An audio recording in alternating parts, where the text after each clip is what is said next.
तो तुम जिंदा हो, उसने मेरे दोनों हाथ दबाते हुए कहा। मैं यहाँ पिछले 2 घंटे से हूँ। तुम नहीं जानते मैं पूरा दिन कितनी बेचैनी में रही। मुझे पता है, मुझे पता है। लेकिन अब असली बात पर आते हैं। क्या तुम्हें पता है कि मैं क्यों आई हूँ?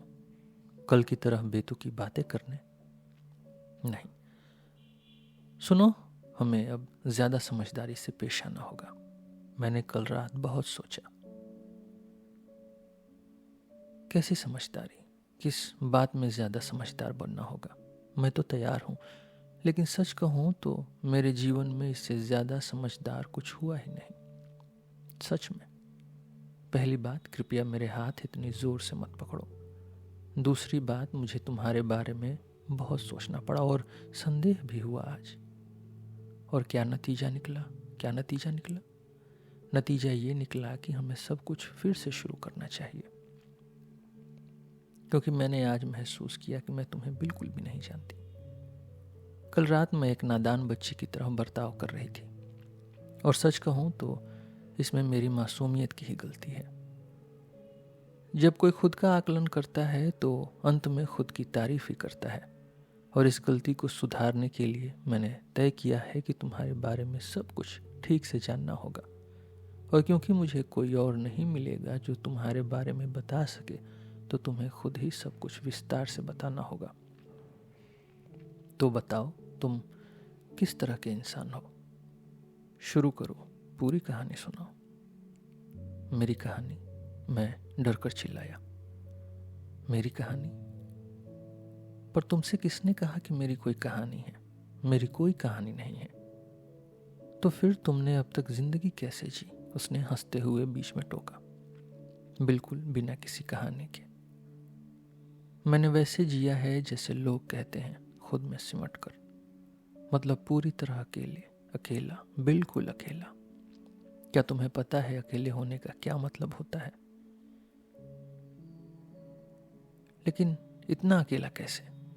तुम कभी किसी से मिलते नहीं? नहीं, लोगों से मिलता हूं, लेकिन फिर भी मैं अकेला हूं। तो तुम कभी किसी से बात भी नहीं करते? सही मायने में किसी से नहीं। तो फिर तुम कौन हो? उसने उलझन में पूछा।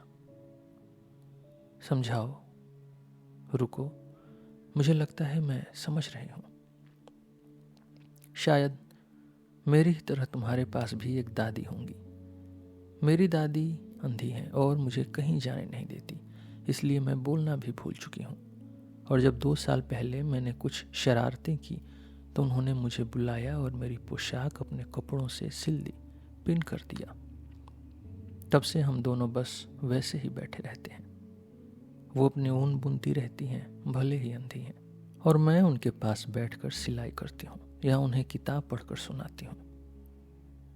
ये अजीब आदत है, लेकिन 2 साल से मैं ऐसे ही उनकी सिलाई से बंधी हुई हूँ। मैं बस उसे देखता रहा। क्या सच में ऐसा हो सकता है? क्या किसी को भी इस तरह बांध कर रखा जा सकता है? या यह सिर्फ एक और तरीका है अकेलेपन को सहने का? हे भगवान, क्या दुख! पर नहीं, मेरी कोई ऐसी दादी नहीं है। अच्छा, अगर नहीं है तो फिर तुम घर में क्यों बैठे रहते हो? सुनो, क्या तुम सच में जानना चाहती हो कि मैं किस तरह का इंसान हूँ? हाँ, बिल्कुल। ठीक है, तो सुनो। मैं एक किस्म का इंसान हूँ। किस्म? कैसी किस्म? लड़की हंस पड़ी, जैसे उसे सालों बाद हंसने का मौका मिला हो। हाँ, तुमसे बात करना वाकई मजेदार है। देखो, यहाँ एक बेंच है, बैठो। कोई इधर से नहीं गुजर रहा, कोई हमें नहीं सुनेगा। अब बताओ अपनी कहानी। झूठ मत बोलना, मुझे पता है कि तुम्हारी एक कहानी जरूर है, बस तुम उसे छुपा रहे हो। तो बताओ, सबसे पहले ये किस्म क्या होती है? एक किस्म यानी एक अनोखा इंसान, एक अजीब व्यक्ति, मैंने कहा, उसकी मासूम हंसी से प्रभावित होकर। ये एक ऐसा चरित्र है जो आम नहीं होता। सुनो, क्या तुम्हें पता है सपने देखने वाले किसे कहते हैं? सपने देखने वाला? हाँ हाँ, मुझे बहुत अच्छे से पता है। मैं खुद एक सपने देखने वाली हूँ। कई बार जब मैं अपनी दादी के पास बैठी रहती हूँ तो तरह तरह के ख्याल आते हैं। कभी कभी तो मैं सोचने लगती हूँ कि मेरी शादी एक चीनी राजकुमार से हो गई है। वो फिर खिलखिलाकर हंस पड़ी, लेकिन फिर एकदम गंभीर हो गई। हालांकि कभी कभी सपने देखना अच्छा भी होता है, लेकिन भगवान ही जाने, खासकर जब हकीकत में सोचने के लिए कोई बात हो। उसने धीरे से कहा, बहुत बढ़िया, अगर तुम एक चीनी सम्राट से शादी कर चुकी हो तो तुम मुझे पूरी तरह समझ सकोगी। आओ, अब मेरी बात ध्यान से सुनो, लेकिन 1 मिनट रुको। मुझे अभी तक तुम्हारा नाम नहीं पता। अरे वाह, तुम्हें सोचने में देर लगी। हे भगवान, मेरे दिमाग में आया ही नहीं। मैं तो यूं ही खुश था। मेरा नाम नास्तेन का है। नास्तेन का, और कुछ नहीं? कुछ नहीं। क्यों? क्या इतना काफी नहीं है? तुम लालची इंसान, काफी नहीं। अरे इसके उलट यह बहुत ज्यादा है, बहुत ज्यादा नास्तेन का। अगर तुम मेरे लिए पहले दिन से ही नास्तेन का हो। बिल्कुल, तो फिर तो सुनो नास्तेन का। अब मैं तुम्हें अपनी बेतुकी कहानी सुनाने जा रहा हूं। मैं उसके बगल में बैठ गया, एक अत्यधिक गंभीर मुद्रा बना के, जैसे किसी लिखे हुए पन्ने से पढ़ रहा हूं, और शुरू किया। नास्तेन का, तुम शायद नहीं जानती, लेकिन सेंट पीटर्सबर्ग में कुछ अजीब कोने हैं। ऐसे कोने जहां लगता है कि वही सूरज जो पूरे शहर में चमकता है वहां कभी झांकता ही नहीं। जैसे किसी ने उन जगहों के लिए कोई अलग नया सूरज बना दिया हो, जो सिर्फ उन्हीं के लिए चमकता हो, और उसकी रोशनी में सब कुछ अलग दिखता है। इन जगहों में नास्तेन का बहुत अलग जिंदगी जी जाती है। एक ऐसी जिंदगी जो हमसे दूर, इस शहर की तेज तर्रार और गंभीर दुनिया से अलग है। ऐसी जिंदगी जो शायद किसी अनजान जगह में होती होगी, किसी और समय में, न कि हमारे इस तंग, बहुत ही गंभीर दौर में। ये जिंदगी सपनों जैसी लगती है, खूबसूरत, अवास्तविक और जज्बातों से भरी हुई, लेकिन साथ ही यह इतनी सादी, साधारण और कभी कभी शर्मनाक रूप से दयनीय होती है कि बस कहना मुश्किल है। फुह, हे भगवान, कैसी भूमिका है यह। मैं यह क्या सुन रही हूं? सुनो नास्तेन का, मुझे लगता है कि मैं कभी थकूंगा नहीं तुम्हें नास्तेन का कहने से।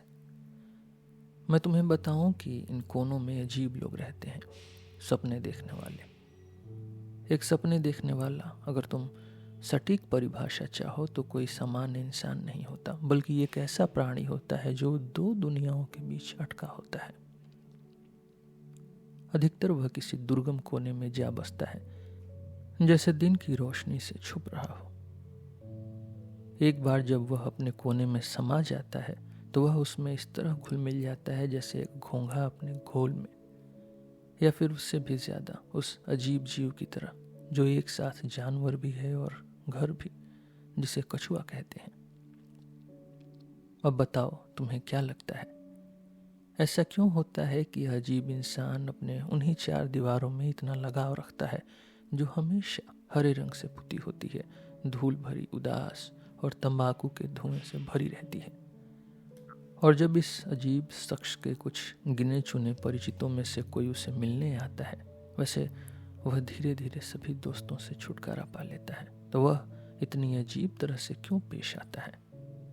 क्यों उसकी रंगत बदल जाती है? क्यों वह ऐसा लगता है जैसे उसने अभी अभी कोई अपराध कर दिया हो, जैसे उसने नकली नोट छापे हों, या फिर कोई गुप्त कविता लिखी हो जिसे वह किसी पत्रिका में किसी झूठे नाम से भेजने वाला हो, यह कहकर कि असली कवि तो मर चुका है और यह उसकी अंतिम रचनाएं हैं जिन्हें प्रकाशित करवाना उसका पवित्र कर्तव्य है।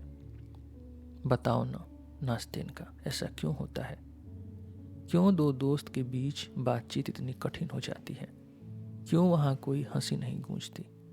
क्यों वह नया दोस्त जो शायद पहली बार आया है, क्योंकि दूसरी बार वह कभी नहीं आएगा, खुद इतना असहज महसूस करता है?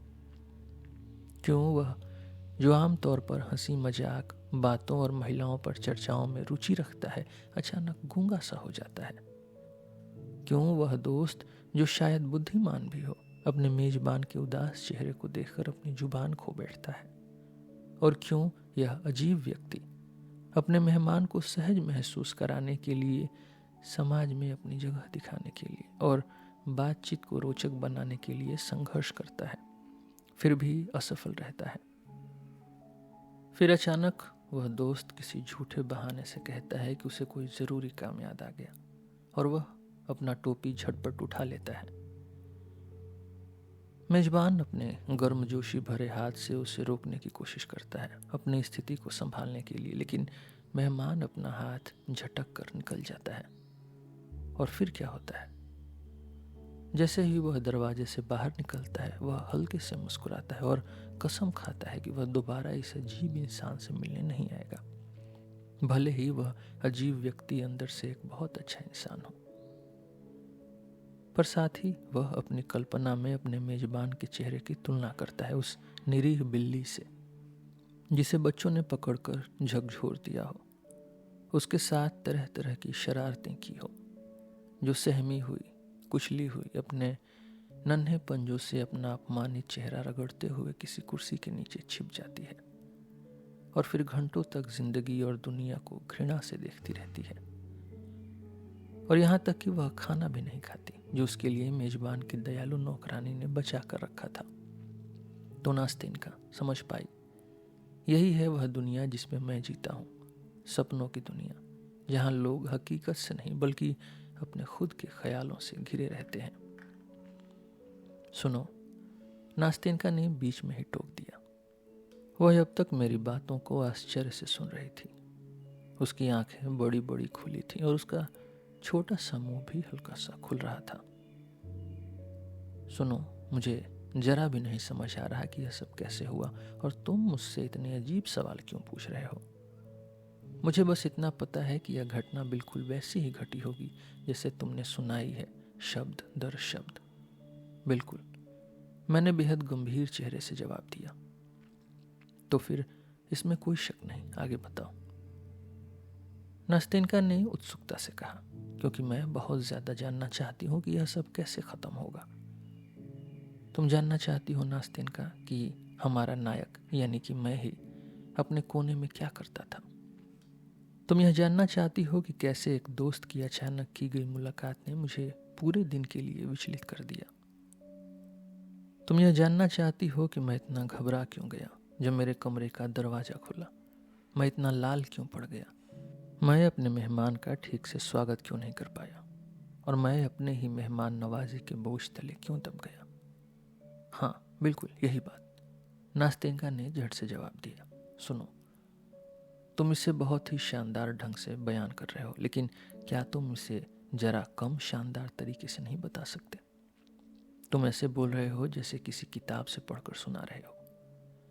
नास्तिनका, मैंने एक बेहद गंभीर और गरिमामय आवाज में कहा। प्रिय नास्तिनका, मुझे पता है कि मैं शानदार ढंग से बयान करता हूँ, लेकिन माफ करना, मुझे कोई और तरीका नहीं आता। इस समय नास्तिनका, मैं राजा सुलेमान की आत्मा की तरह हूँ, जो 1000 साल तक 7 मोहरों के नीचे कैद थी, और अब जब वे 7 मोहरें हटा दी गईं तो उसे बोलना ही होगा। इस क्षण नास्तिनका, जब हम इतने लंबे बिछड़ाव के बाद आखिरकार मिले हैं, क्योंकि मैं तुम्हें बरसों से जानता हूँ नास्तिनका, क्योंकि मैं बरसों से किसी की तलाश में था, और यही इस बात का संकेत था कि वह कोई और नहीं, तुम ही हो। यह तो तय था कि हमारी मुलाकात अब होनी ही थी। इस समय मेरे दिमाग में हजारों विचारों के दरवाजे खुल गए हैं। अगर मैंने खुद को शब्दों की नदी में बहने नहीं दिया तो मैं घुट जाऊंगा। तो मैं तुमसे विनती करता हूँ नास्तिनका कि मुझे बीच में मत टोकना, बस विनम्रता और धैर्य से सुनना, वरना मैं चुप हो जाऊंगा। नहीं, बिल्कुल नहीं, चुप मत हो, नास्तिनका ने जल्दी से कहा। बोलते जाओ, मैं एक शब्द भी नहीं कहूंगी। सुनो नास्तिनका, मैं जारी रखता हूँ। मेरे दिन में एक घंटा ऐसा होता है जो मुझे बहुत पसंद है। वह समय जब लगभग सभी काम, व्यवसाय और जिम्मेदारियां खत्म हो जाती है और हर कोई अपने घर की ओर लौट रहा होता है, डिनर करने, आराम करने और आगे की रात और बाकी के खाली समय के बारे में सोचने के लिए। और ठीक उसी समय हमारा नायक कृपया मुझे अपनी कहानी को तीसरे व्यक्ति में सुनाने दो, नास्तिन का, क्योंकि पहले व्यक्ति में सुनाने में एक अजीब सी शर्मिंदगी होती है। तो उस समय हमारा नायक, जो कि एक साधारण इंसान की तरह ही अपना काम पूरा करके लौट रहा होता है, लेकिन फिर भी उसके चेहरे पर एक अलग ही आनंद दिखता है। उसकी हल्की सी पीली और थकी हुई सी दिखने वाली शक्ल में एक अजीब सी चमक आ जाती है। वह गोधूली की उस अंतिम झलक को, जो ठंडी पीटर्सबर्ग की शाम में धीरे धीरे गायब हो रही होती है, अनदेखा नहीं करता। जब मैं कहता हूँ कि वह उसे देखता है, तो मैं झूठ बोल रहा हूँ, क्योंकि वह वास्तव में उसे नहीं देखता, बल्कि बस यूं ही देख लेता है, जैसे कि उसका ध्यान कहीं और हो, कोई और विचार उसे घेरे हुए हो, कोई और भावना उसे बहा ले जा रही हो। क्या तुम सोच रही हो कि वह डिनर के बारे में सोच रहा होगा, या शायद शाम के बारे में? नहीं नास्तिन का, यह सब अब उसके लिए कुछ भी मायने नहीं रखता। वह अब अपने ही जीवन में समृद्ध है, अपनी कल्पनाओं में खोया हुआ। सूर्य की अंतिम किरणें उसके लिए कुछ विशेष कह रही हैं। अब वह रास्ते पर ध्यान नहीं देता। छोटी छोटी बातें जो सामान्य दिनों में उसका ध्यान आकर्षित करती थी, अब उसे प्रभावित नहीं करती।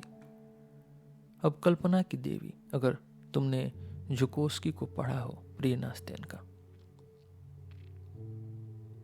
अब कल्पना की देवी अपनी जादुई हाथों से उसके लिए एक नया स्वप्न बुन रही है। और कौन जाने, शायद उसी हाथ ने उसे 7वें आसमान तक पहुंचा दिया हो, वहां जहां ना तो पीटर्सबर्ग की ठंडी सड़कें हैं, न कोई अस्तित्व की कठोर वास्तविकता। अगर कोई उसे अचानक रोककर पूछे कि वह कहाँ जा रहा है या किस गली में खड़ा है, तो शायद वह कुछ भी याद न कर पाए। वह घबरा जाएगा, शर्मिंदा हो जाएगा और कोई झूठ बोलकर अपनी स्थिति को बचाने की कोशिश करेगा। इसलिए जब कोई बूढ़ा उसे रास्ता पूछने के लिए रोकता है, तो वह चौंक जाता है, लगभग चीख पड़ता है और झुंझलाहट में आगे बढ़ जाता है। वह यह भी नहीं देखता कि कुछ राहगीर उसे अजीब नजरों से देख रहे हैं, कोई लड़की उसे देखकर हंस रही है और एक बच्चा जो रास्ते से हट गया था उसे देख रहा है। लेकिन उसकी कल्पना इन सबको समेट लेती है। वह बूढ़ा, हंसते हुए राहगीर, मासूम बच्चा, और उन्हें अपने जादुई संसार में जोड़कर एक नई कहानी बुन देता है। जब वह अपने कमरे में लौटता है रात के खाने के बाद, तब उसे महसूस होता है कि वह खाना भी खा चुका है, लेकिन उसे कुछ भी याद नहीं रहता कि उसने क्या खाया, कब खाया।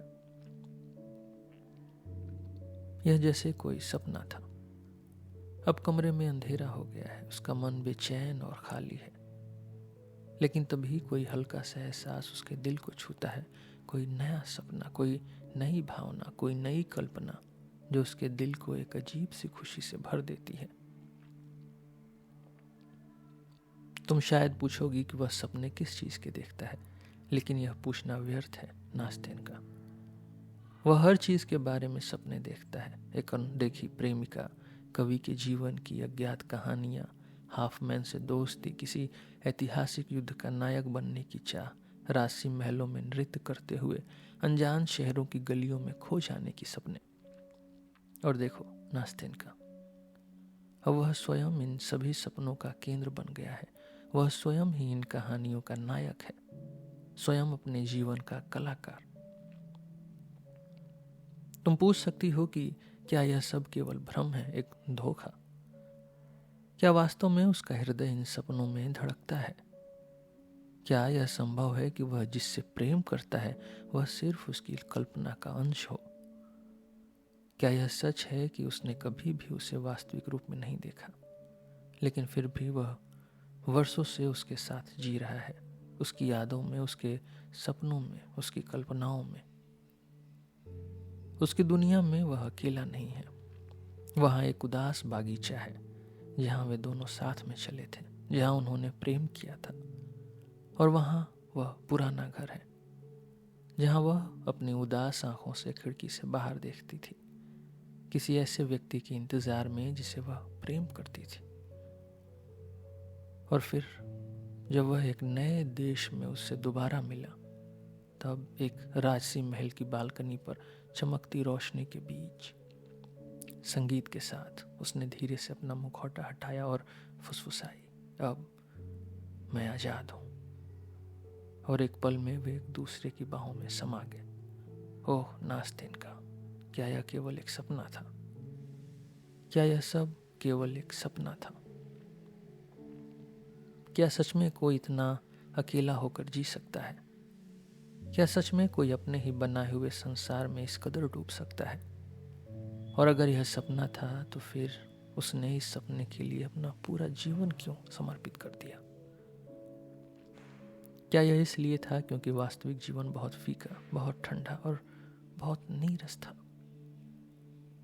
लेकिन नास्तिन का, यह भी संभव है कि एक दिन ऐसा समय आए जब वह अपने इन सपनों को छोड़कर उस वास्तविक जीवन की एक झलक पाने के लिए सब कुछ त्याग दे।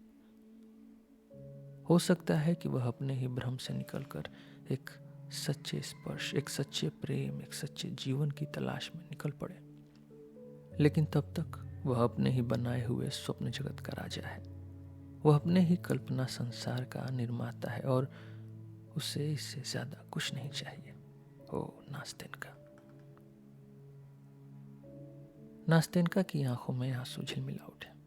अपनी दयनीय अपील समाप्त करने के बाद मैं चुप हो गया, लेकिन भीतर कहीं कुछ टूट रहा था। मुझे याद आया कि मैं जबरदस्ती हंसना चाहता था, लेकिन मेरे भीतर एक अजीब सी हलचल थी। मेरा गला रूंध रहा था और मेरी आंखें धीरे धीरे भीग रही थी। मुझे उम्मीद थी कि नास्तिनका, जो अपनी बड़ी बड़ी समझदार आंखों से मुझे देख रही थी, अपनी चंचल और अविराम हंसी में फूट पड़ेगी।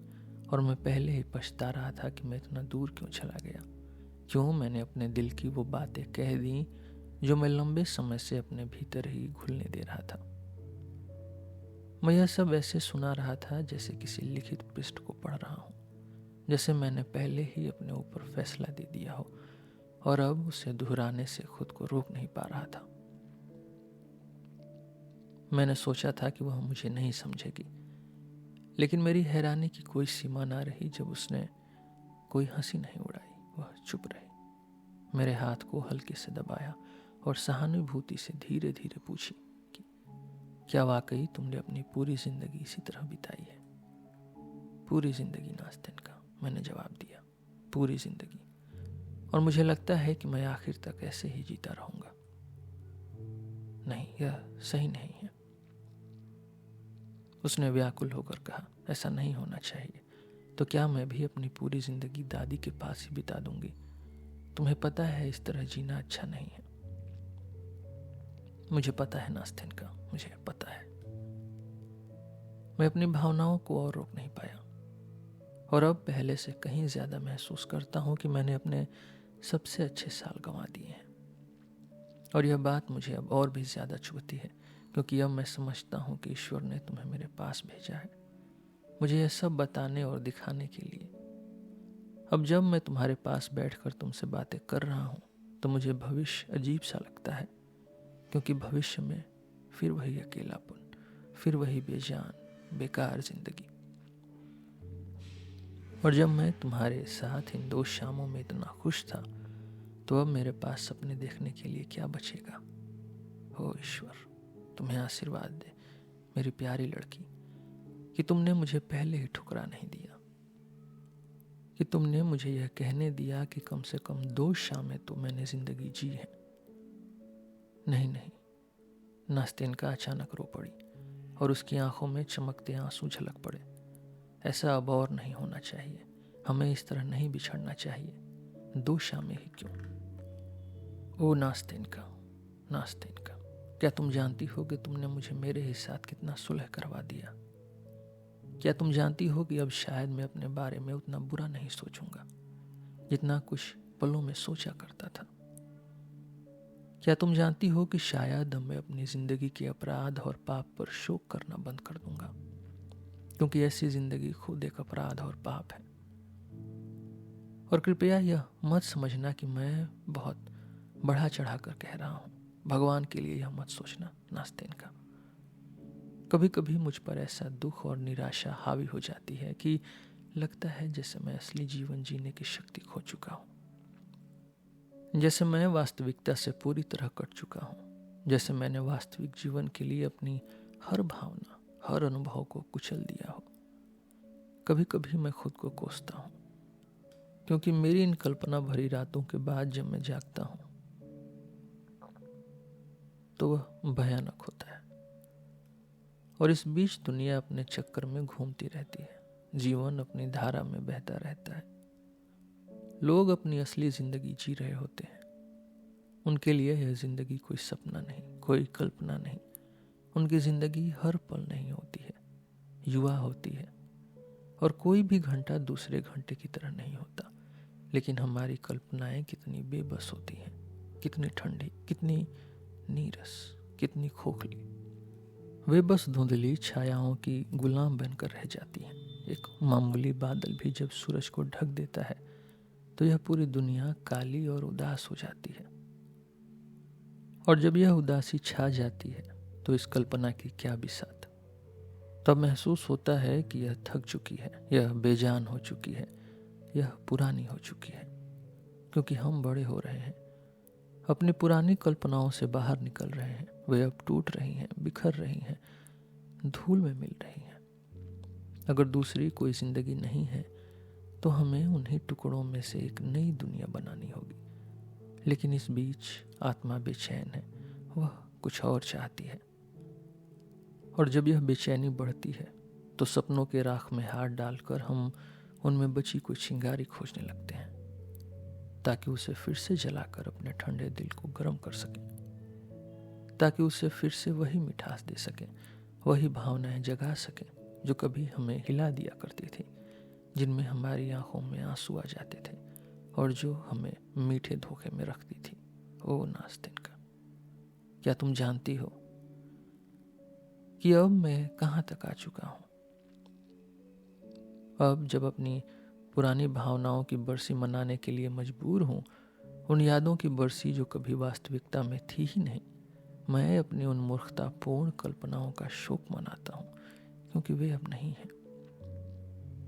क्योंकि अब मेरे पास नए सपने देखने का भी साधन नहीं बचा। और तुम जानती हो, यहाँ तक कि सपने भी मुफ्त में नहीं आते।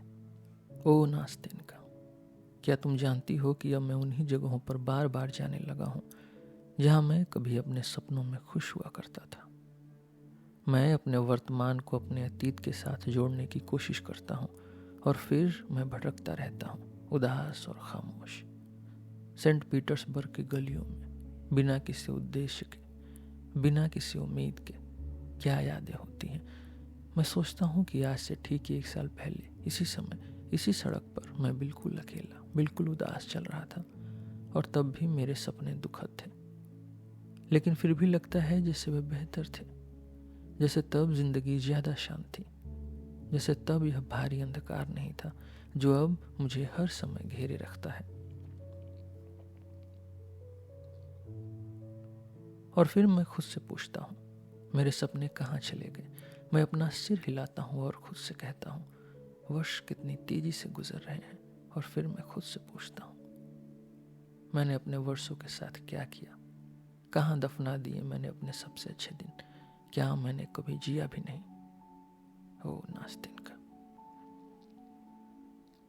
देखो, मैं खुद से कहता हूँ, देखो यह दुनिया कितनी ठंडी हो रही है। कुछ और साल बीत जाएंगे और फिर आएगा गहरा अकेलापन, फिर आएगा बुढ़ापा, कांपता हुआ लाठी के सहारे, और उसके बाद आएगी निराशा और वीरानी। ओ नास्तिन का, तब तुम्हारी यह कल्पनाओं की दुनिया भी धुंधली पड़ जाएगी। तुम्हारे सपने झड़ जाएंगे, मुरझा जाएंगे, सूखे पत्तों की तरह पेड़ों से गिर जाएंगे। ओ नास्तिन का, क्या तुम नहीं समझती कि यह कितना दुखद होगा कि इंसान पूरी तरह अकेला रह जाए, बिल्कुल अकेला, और पछताने के लिए भी कुछ न हो, कुछ भी नहीं, बिल्कुल कुछ भी नहीं। क्योंकि जो कुछ भी उसने खो दिया, जो कुछ भी वह सोचता था कि उसके पास था, वह सब झूठ था। बस एक सपना, बस एक नासमझी, एक भ्रम, एक शून्य। बस करो, नास्तिन का ने कहा। अपनी गाल पर बह रहे आंसू को पोंछते हुए। अब सब कुछ बदल गया है। अब हम दोनों साथ हैं। अब चाहे मेरे साथ जो भी हो, हम कभी अलग नहीं होंगे। सुनो, मैं एक सीधी सादी लड़की हूँ। मुझे ज़्यादा पढ़ाई लिखाई नहीं आती। हालांकि दादी ने मेरे लिए एक शिक्षक रखा था, लेकिन जो कुछ तुमने कहा उसे मैं अच्छी तरह समझती हूँ, क्योंकि यह सब कुछ मैं भी महसूस कर चुकी हूँ जब दादी ने मुझे अपनी पोशाक से पिन कर दिया था। बेशक मैं इसे उतनी अच्छी तरह से बयान नहीं कर सकती जितना तुमने किया, उसने संकोच से कहा। लेकिन मुझे खुशी है कि तुमने मुझसे बिल्कुल साफ साफ और सच बात कही। अब मैं तुम्हें पूरी तरह समझ गई हूँ, और जानू क्या, अब मैं भी तुम्हें अपनी पूरी कहानी बताना चाहती हूँ, बिना किसी पर्दे के, और उसके बाद तुम मुझे सलाह दोगे। तुम एक बहुत समझदार इंसान हो। क्या तुम वादा करते हो कि मुझे अच्छी सलाह दोगे? ओह नास्तिन का, मैं खुशी से चिल्लाया। मैंने कभी किसी को सलाह नहीं दी, और समझदारी भरी सलाह तो बिल्कुल नहीं। लेकिन मुझे ऐसा लग रहा है कि अगर हम इसी तरह बातें करते रहें तो हमारी यह बातें बहुत समझदारी भरी होंगी, और हम एक दूसरे को बहुत अच्छी सलाह देंगे। तो बताओ मेरी प्यारी नास्तिन का, कैसी सलाह चाहिए तुम्हें? खुलकर कहो। इस समय मैं इतना प्रसन्न, इतना साहसी, इतना बुद्धिमान महसूस कर रहा हूं कि मेरे लिए शब्द ढूंढना मुश्किल नहीं होगा। नहीं नहीं, नास्तिनका ने हंसते हुए मुझे टोका। मुझे केवल समझदारी भरी सलाह नहीं चाहिए, बल्कि एक सच्चे भाई की तरह दी गई सलाह चाहिए, जिसे तुम मुझे बचपन से जानते हो, जैसे तुम मुझे हमेशा से पसंद करते रहे हो। तय रहा नास्तिनका, तय रहा, मैंने खुशी से कहा। और अगर मैं 20 साल से जानता होता तो भी मैं तुमसे आज जितना स्नेह करता हूँ उससे अधिक नहीं कर पाता। तो फिर हाथ मिलाओ, नास्तिनका ने कहा। लो ये रहा। मैंने अपना हाथ उसकी ओर बढ़ा दिया। अब मेरी कहानी शुरू करते हैं। मेरी कहानी का आधा हिस्सा तुम पहले ही जानते हो, यानी यह कि मेरी एक बूढ़ी दादी है। अगर दूसरा आधा भी इतना ही संक्षिप्त हुआ तो मैंने मजाक में कहा और हंस पड़ा। चुप रहो और ध्यान से सुनो। पहले तुम्हें वादा करना होगा कि तुम मुझे बीच में नहीं टोकोगे, वरना शायद मैं अपनी बात भूल जाऊंगी। अब चुपचाप सुनो। मेरी एक बूढ़ी दादी है। जब मैं बहुत छोटी थी तभी मैं उनके पास आ गई, क्योंकि मेरे माता पिता की मृत्यु हो चुकी थी। ऐसा लगता है कि कभी दादी के पास बहुत पैसा था, क्योंकि अब भी वह पुराने अच्छे दिनों को याद करती रहती हैं। उन्होंने मुझे फ्रेंच सिखाया और फिर एक शिक्षक रखा। जब मैं 15 साल की हुई और अब मैं 17 की हूँ तो हमने पढ़ाई छोड़ दी। उसी समय मैं पहली बार मुसीबत में पड़ी। मैंने क्या किया यह बताने की ज़रूरत नहीं है, बस इतना समझ लो कि कुछ बहुत गंभीर नहीं था। लेकिन एक सुबह दादी ने मुझे अपने पास बुलाया और कहा कि क्योंकि वह अंधी है इसलिए वह मेरी निगरानी नहीं कर सकती। फिर उन्होंने एक पिन निकाली, मेरी पोशाक को अपनी पोशाक से जोड़ दिया और कहा कि जब तक मैं अच्छी लड़की नहीं बन जाती तब तक हम इसी तरह बैठे रहेंगे। शुरुआत में उनके पास से भागना असंभव था। मुझे उनके साथ बैठकर पढ़ाई करनी पड़ती, किताबें पढ़नी पड़ती और काम करना पड़ता। एक बार मैंने उन्हें धोखा देने की कोशिश की। मैंने हमारी नौकरानी फेकला को अपनी जगह बैठा दिया। फेकला बहरी है। जब दादी अपनी कुर्सी पर सो रही थी तो मैं पास ही रहने वाली एक दोस्त से मिलने चली गई। लेकिन यह चाल उल्टी पड़ गई। दादी अचानक जाग गई और मुझसे कुछ पूछने लगी, जबकि फेकला चुपचाप बैठी थी। दादी को लगा कि मैं अभी भी वहीं बैठी हूँ। फेकला को कुछ समझ नहीं आया कि क्या करना है, तो उसने पिन खोल दी और वहां से भाग गई। यहाँ नास्तिनका जोर से हंस पड़ी। मैं भी उसके साथ हंसने लगा, लेकिन अचानक वह गंभीर हो गई। देखो, मेरी दादी पर मत हंसना। मैं हंस रही हूँ क्योंकि यह घटना मज़ेदार थी। मैं क्या कर सकती थी जब दादी ऐसी ही है, लेकिन फिर भी मैं उनसे उनके तरीके से प्यार करती थी। खैर, उस दिन मुझे बहुत डांट पड़ी। मुझे तुरंत अपनी जगह बैठना पड़ा और उसके बाद मुझे हिलने डुलने की भी अनुमति नहीं थी। ओह, मैं बताना भूल गई कि हमारा घर हमारा ही है, यानी दादी का। यह एक छोटा सा लकड़ी का मकान है। जिसमें केवल 3 खिड़कियां हैं और यह लगभग उतना ही पुराना है जितना कि दादी। इस घर की ऊपरी मंजिल किराए पर दी जाती है और हाल ही में हमारे ऊपर एक नया किराएदार रहने आया। तो इसका मतलब है कि पहले भी कोई किराएदार था, मैंने मजाक में कहा। हाँ बिल्कुल, नास्तिनका ने जवाब दिया। और वह पहले वाला किराएदार तुमसे ज्यादा चुप रहने वाला था। असल में वह तो शायद ही कभी बोलता था।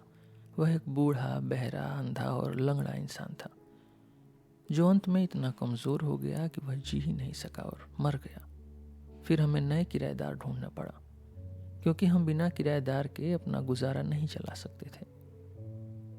किराए के पैसे और दादी की पेंशन ही हमारा सब कुछ थी। लेकिन संयोग से जो नया किराएदार आया वह एक युवा आदमी था, कोई अनजान व्यक्ति जो इस शहर से नहीं था। उसने किराए को लेकर कोई मोल भाव नहीं किया। दादी ने उसे रख लिया, लेकिन बाद में उन्होंने मुझसे पूछा, नास्तिनका बताओ तो, यह हमारा किराएदार कैसा है, जवान है या बूढ़ा? मैं झूठ नहीं बोलना चाहती थी, तो मैंने दादी से कहा कि वह न तो पूरी तरह जवान है न ही पूरी तरह बूढ़ा। और क्या वह देखने से अच्छा है? दादी ने पूछा। फिर से मैं झूठ नहीं बोलना चाहती थी, तो मैंने कहा, हाँ दादी, वह अच्छा दिखता है। दादी ने सिर हिलाकर कहा, ओह कितनी मुसीबत, कितनी मुसीबत। देखो बच्ची, मैं तुम्हें पहले ही आगाह कर रही हूँ कि तुम उसकी तरफ मत देखना। ये कैसे जमाने आ गए हैं, एक किराएदार तक ढंग का नहीं मिलता और ऊपर से देखने में भी अच्छा होना चाहिए। पुराने जमाने में ऐसा नहीं होता था। दादी हमेशा पुराने जमाने की याद किया करती थी। उनके लिए पुराने जमाने में सूरज ज्यादा चमकता था, दूध जल्दी खट्टा नहीं होता था और हर चीज बेहतर होती थी। मैं बस चुपचाप बैठी सोचती रही। आखिर दादी ने मुझसे यह बात क्यों पूछी? उन्हें क्या जरूरत थी यह जानने की कि किराएदार जवान है और सुंदर है या नहीं? और फिर मैंने इस बारे में ज्यादा नहीं सोचा, अपनी बुनाई में लग गई और भूल गई। फिर एक सुबह वह किराएदार खुद ही हमसे मिलने आ गया। उसे अपने कमरे में वॉलपेपर लगवाने का वादा याद दिलाना था। बातों बातों में दादी उससे बात करने लगी। अचानक दादी ने कहा, नास्तिनका, मेरे कमरे से मेरी किताब निकाल कर लाओ। मैं तुरंत खड़ी हो गई, लेकिन अचानक पूरे शरीर में जैसे आग लग गई। मैं पूरी तरह लाल पड़ गई और जाने क्यों मैं भूल गई कि मैं दादी से पिन की हुई हूँ। मुझे ध्यान से पिन खोल कर जाना चाहिए था ताकि किराएदार को पता न चले, लेकिन मैंने ऐसा नहीं किया। जैसे ही मैं उछली, दादी की कुर्सी हिल गई। किराएदार ने यह देख लिया कि मैं दादी से पिन की गई थी। मैं एकदम डर गई, जैसे किसी ने मुझ पर गोली चला दी हो। और फिर अचानक मुझे इतनी शर्म आई कि मेरी आंखों में आंसू आ गए। मैं वहीं खड़ी खड़ी पूरी तरह बेबस रोने लगी। दादी ने डपट कर कहा, क्या कर रही हो, जल्दी जाओ। और मैं और भी जोर से रोने लगी। किराएदार ने यह देखा और तुरंत झुककर दादी से विदा ली और चला गया। इसके बाद मैं हर बार किसी भी आवाज पर डर जाती। मैं हर समय सोचती, अब वह आ रहा होगा, और मैं चुपके से अपने पिन खोलने लगती ताकि भाग सकूं। लेकिन वह कभी नहीं आया। 2 हफ्ते बीत गए और फिर एक दिन फ्योकला के जरिए किराएदार ने एक संदेश भेजा। उसने कहा कि उसके पास बहुत सारी फ्रेंच किताबें हैं और वे सब बहुत अच्छी हैं। उसने पूछा कि क्या दादी चाहेंगी कि मैं उन्हें पढूं ताकि मैं ऊब न जाऊं। दादी बहुत खुश हुई, लेकिन फिर भी पूछने लगी, क्या वे नैतिक किताबें हैं? क्योंकि अगर वे अनैतिक किताबें हुई तो बिल्कुल नहीं पढ़ने दूंगी। इंसान उन्हीं किताबों से बिगड़ते हैं। दादी, इनमें लिखा क्या होता है? मैंने पूछा। अरे किताबों में यही लिखा होता है कि कैसे जवान लोग भली लड़कियों को बहलाते हैं, कैसे वे शादी का वादा करके उन्हें घर से भगा ले जाते हैं और फिर उन्हें अकेला छोड़ देते हैं और वे बर्बाद हो जाती हैं। मैंने बहुत सारी किताबें पढ़ी हैं, दादी ने कहा, और ये सब इतना अच्छे से लिखा होता है कि पूरी रात जाग कर पढ़ने का मन करता है। लेकिन तुम मत पढ़ना, नास्तिनका। पर दादी, ये कौन सी किताबें हैं? सारी वॉल्टर स्कॉट की हैं। अच्छा, पर ठहरो, इसमें कोई चाल तो नहीं? देखो, उसने कहीं इनमें कोई प्रेम पत्र तो नहीं छुपा रखा? नहीं दादी, इनमें कोई पत्र नहीं है। लेकिन देखो तो सही, कहीं किताबों के कवर के अंदर तो नहीं छुपा रखा? नहीं दादी, मैंने देखा, कुछ नहीं है। ठीक है, फिर पढ़ सकती हो। तो इस तरह हमने वॉल्टर स्कॉट की किताबें पढ़ने शुरू की। 1 महीने में हमने लगभग आधी किताबें खत्म कर दी। फिर उसने हमें और किताबें भेजी और अंत में उसने हमें पुश्किन की किताबें भी भेजी। धीरे धीरे मैं किताबों के बिना नहीं रह सकती थी और यह सोचना भी छोड़ दिया कि चीनी राजकुमार से शादी करना कितना अद्भुत होगा। फिर एक दिन मैं सीढ़ियों पर उससे टकरा गई। दादी ने मुझे कुछ लाने के लिए भेजा था। वह वहाँ खड़ा था। जैसे ही मैंने उसे देखा मैं शर्म से लाल हो गई और मजे की बात यह थी कि वह भी लाल हो गया। लेकिन उसने हंसते हुए मुझसे गुड मॉर्निंग कहा। फिर उसने दादी का हाल पूछा और पूछा, तो तुमने किताबें पढ़ ली? मैंने सिर हिलाया और कहा, हाँ मैंने पढ़ ली। तुम्हें कौन सी किताबें सबसे अच्छी लगी? इवानो और पुश्किन सबसे अच्छे लगे, मैंने कहा, और हमारी बातचीत वहीं खत्म हो गई। 1 हफ्ते बाद मैं फिर से सीढ़ियों पर उससे मिली। इस बार दादी ने मुझे नहीं भेजा था, मैं खुद कुछ लेने गई थी। दोपहर के बाद का समय था और यही वह वक्त था जब किराएदार घर लौटता था। नमस्ते, उसने कहा। नमस्ते, मैंने भी जवाब दिया। क्या तुम पूरे दिन दादी के साथ बैठकर उब नहीं जाती? जैसे ही उसने यह पूछा मैं लाल हो गई, पता नहीं क्यों, लेकिन मुझे बहुत शर्म आई और साथ ही थोड़ा बुरा भी लगा। शायद इसलिए कि दूसरों ने भी मुझसे यही सवाल करना शुरू कर दिया था। मैं बिना जवाब दिए चले जाना चाहती थी, लेकिन हिम्मत नहीं हुई। सुनो, उसने कहा, तुम बहुत अच्छी लड़की हो। मुझे माफ़ करना कि मैं तुमसे इस तरह बात कर रहा हूँ, लेकिन यकीन मानो मैं तुम्हारी भलाई चाहता हूँ, उतना ही जितनी तुम्हारी दादी चाहती है। क्या तुम्हारे कोई दोस्त नहीं है जिनसे तुम मिलने जा सको? मैंने उसे बताया कि मेरा कोई दोस्त नहीं है, बस एक माशंका थी, लेकिन वह भी पसको चली गई। सुनो, उसने कहा, क्या तुम मेरे साथ थिएटर चलना चाहोगी? थिएटर? लेकिन दादी, तुम्हें बिना दादी को बताए जाना होगा, उसने कहा। नहीं, मैंने जवाब दिया, मैं दादी को धोखा नहीं देना चाहती। नमस्ते। अच्छा, नमस्ते, उसने कहा और चला गया। लेकिन शाम को वह दादी से मिलने आया। वह बहुत देर तक दादी से बातें करता रहा। उसने पूछा कि क्या दादी कहीं बाहर जाती हैं, उनके कोई परिचित हैं या नहीं। फिर अचानक उसने कहा, मैंने आज शाम के लिए ओपेरा का बॉक्स बुक किया था। आज द बार्बर ऑफ सेविले का प्रदर्शन है। मेरे दोस्त जाने वाले थे, लेकिन वे नहीं जा रहे, इसलिए टिकट बेकार जा रहा है। द बार्बर ऑफ सेविले, दादी खुशी से बोली। अरे, ये तो वही है जो पुराने जमाने में हुआ करता था। हाँ, वही नाई, किराएदार ने मुस्कुराकर कहा और मेरी ओर देखा। मैं तुरंत समझ गई कि यह सब क्या था और मेरा दिल जोरों से धड़कने लगा। तो क्यों ना हम चले जाएं, उसने कहा, वरना मेरा टिकट व्यर्थ चला जाएगा। बिल्कुल, क्यों नहीं, दादी ने कहा। वैसे भी मेरी नास्तिन कभी थिएटर नहीं गई। भगवान, मुझे कितनी खुशी हुई। हम तुरंत तैयार हुए, अपने सबसे अच्छे कपड़े पहने और निकल पड़े। दादी भले ही अंधी थी, लेकिन उन्हें संगीत सुनना बहुत पसंद था और सच कहूँ तो वे मुझे खुश करने के लिए गई थी, नहीं तो हम कभी खुद से नहीं जा पाते। थिएटर में क्या अनुभव हुआ वह मैं बयान नहीं कर सकती, लेकिन उस पूरी शाम वह किराएदार मुझसे इतनी अच्छी तरह बात करता रहा, मुझे इतनी कोमलता से देख रहा था कि मुझे समझ आ गया कि सुबह जब उसने मुझसे अकेले चलने को कहा था तो वह मुझे परख रहा था। मेरी खुशी का ठिकाना नहीं था। मैं बहुत गर्व से भरी थी। उस रात मैं बहुत उत्साहित थी। मुझे हल्का बुखार भी हो गया और पूरी रात मैंने बस द बार्बर ऑफ सेविले का सपना देखा। मैंने सोचा कि अब वह अक्सर हमसे मिलने आएगा, लेकिन ऐसा नहीं हुआ। उल्टा उसने आना लगभग छोड़ ही दिया। महीने में 1 बार वह बस हमें थिएटर का न्योता देने आता। हम 2 बार और गए, लेकिन इससे मुझे कोई खास खुशी नहीं हुई। मैं समझ गई कि वह सिर्फ मुझ पर दया कर रहा था, क्योंकि मुझे दादी के साथ बहुत सख्ती से रखा जाता था। बस यही कारण था। समय बीतता गया और मेरी बेचैनी बढ़ती गई। मैं ठीक से बैठ नहीं पाती थी। किताबें पढ़ने में मन नहीं लगता था, काम में भी मन नहीं लगता था। कभी मैं हंसती और जानबूझकर दादी को तंग कर देती, कभी बिना किसी कारण रोने लगती। धीरे धीरे मैं बहुत कमज़ोर हो गई और लगभग बीमार पड़ने लगी। ओपेरा का सीज़न ख़त्म हो गया और हमारे किराएदार ने पूरी तरह से आना बंद कर दिया। जब भी हम मिलते और वह बस उन्हीं सीढ़ियों पर वह चुपचाप गंभीरता से सिर झुकाकर अभिवादन करता और आगे बढ़ जाता, और मैं वहीं सीढ़ियों के बीच खड़ी रह जाती, गालों पर गहरी लाली के साथ, क्योंकि जैसे ही मैं उसे देखती सारा खून मेरे सिर की तरफ दौड़ पड़ता।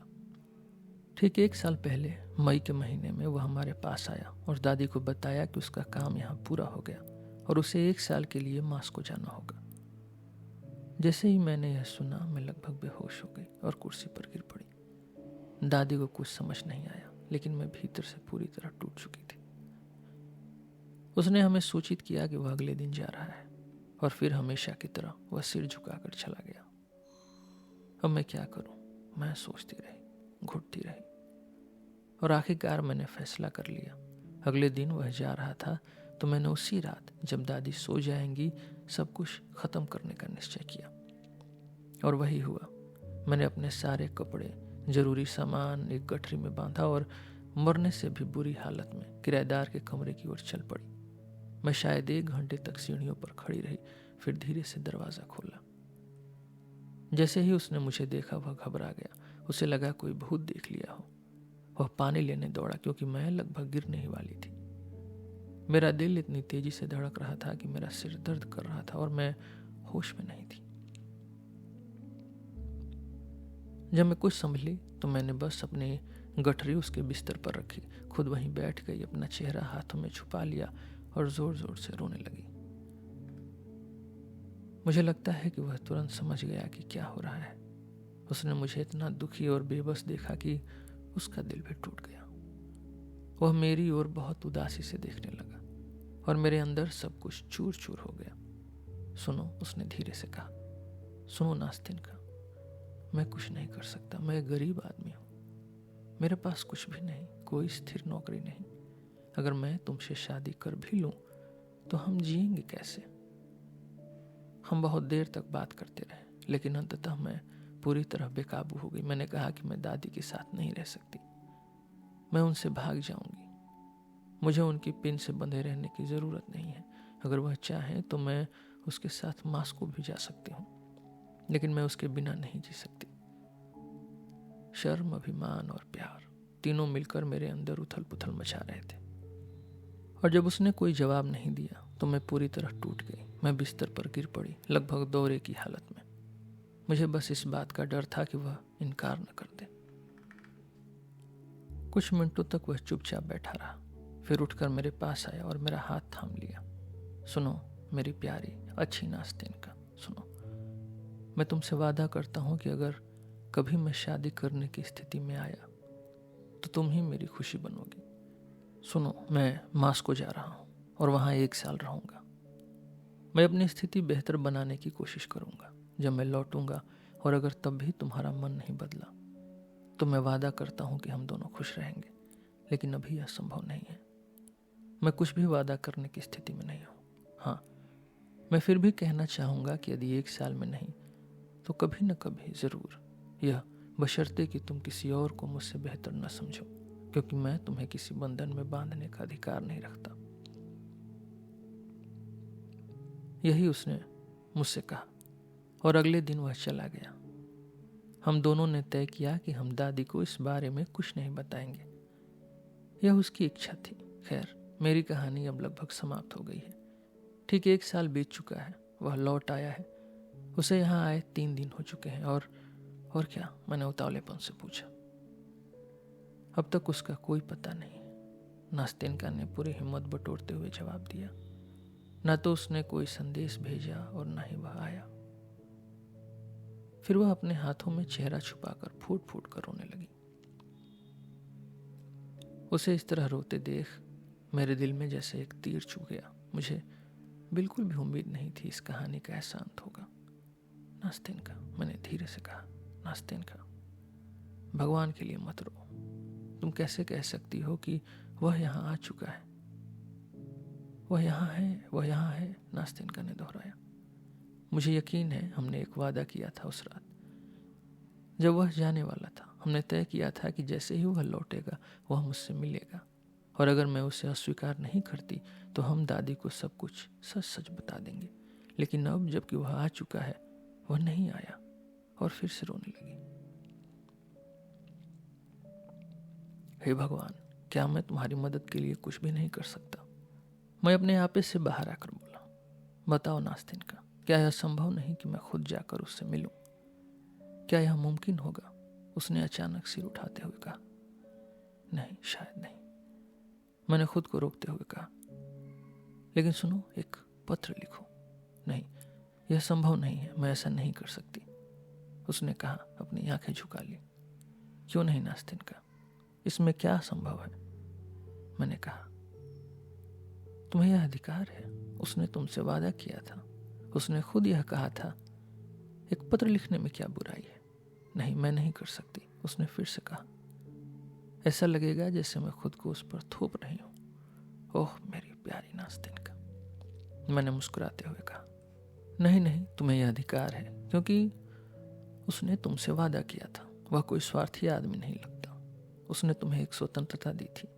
उसने तुमसे कहा था कि अगर तुम्हारा मन बदल गया हो तो तुम उसे जाने दे सकती हो, लेकिन वह भी एक वादा निभाने के लिए बाध्य है। इसलिए एक पत्र लिखो। कैसे लिखूं? मैं बताता हूं, मैंने उत्साह से कहा। प्रिय महोदय। क्या मुझे सच में प्रिय महोदय से शुरू करना होगा? हाँ बिल्कुल। अच्छा, फिर आगे। प्रिय महोदय, मुझे क्षमा करें कि मैं आपको लिख रही हूँ, लेकिन मुझे पूरे 1 वर्ष से उम्मीदों में जीने की आदत पड़ गई है। अब जबकि आप लौट आए हैं, शायद आपका मन बदल गया हो। यदि ऐसा है तो यह पत्र सिर्फ यह कहने के लिए है कि मैं कोई शिकायत नहीं करूँगी। मैं आपको दोष नहीं देती, क्योंकि मैं आपके हृदय पर अधिकार नहीं रखती। यह मेरी नियति है। मैं जानती हूँ कि आप एक सम्मानित व्यक्ति हैं। आप मेरे इन शब्दों पर न हंसेंगे और न ही नाराज होंगे। कृपया यह मत सोचिए कि मैंने आप पर कोई आरोप लगाया है। मैं बस यह जानना चाहती हूँ कि अब आपकी क्या भावनाएं हैं। हाँ, यही तो मैं सोच रही थी, नास्तिन का खुशी से बोली। ओह, तुमने मेरी सारी उलझनों का हल निकाल दिया। भगवान ने तुम्हें मेरे पास भेजा है। धन्यवाद, धन्यवाद। किस लिए? भगवान के मुझे भेजने के लिए, मैंने हल्के फुल्के अंदाज में कहा। हाँ, उसके लिए भी, उसने मुस्कुराते हुए जवाब दिया। सुनो, नास्तिन ने कहा, हम दोनों ने तय किया था कि जैसे ही वह लौटेगा वह मुझे एक पत्र भेजेगा। अगर वह किसी कारणवश पत्र न भेज सके तो हम इस जगह पर मिलेंगे, ठीक इसी समय। अब यह 3रा दिन है और वह अब तक नहीं आया। मैं सुबह दादी को छोड़कर नहीं जा सकती। क्या तुम मेरा पत्र दे सकते हो? लेकिन पत्र, तुम्हें पहले पत्र लिखना होगा। नास्तिन का पत्र? वह थोड़ी हिचकिचाई। पत्र? लेकिन फिर उसने अपना चेहरा दूसरी ओर फेर लिया और मेरे हाथ में एक लेटर आ गया। रोसीना, मैंने मजाकिया अंदाज में गुनगुनाया। रोसीना, हम दोनों ने एक साथ गाते हुए कहा और फिर जोर जोर से हंस पड़े। उसकी आंखों में आंसू थे, लेकिन वे खुशी के थे। चलो अब बस, अलविदा, अब मिलते हैं कल, उसने तेजी से कहा। यह रहा पत्र, यह रहा पता, कल मिलते हैं ठीक 10 बजे। उसने मेरे दोनों हाथों को पकड़ा, हल्का सा सिर हिलाया और बिजली की तरह गली में गायब हो गई। मैं बहुत देर तक वहीं खड़ा उसे जाता देखता रहा। कल मिलेंगे, कल मिलेंगे। मेरे कानों में उसकी आवाज अब भी गूंज रही थी।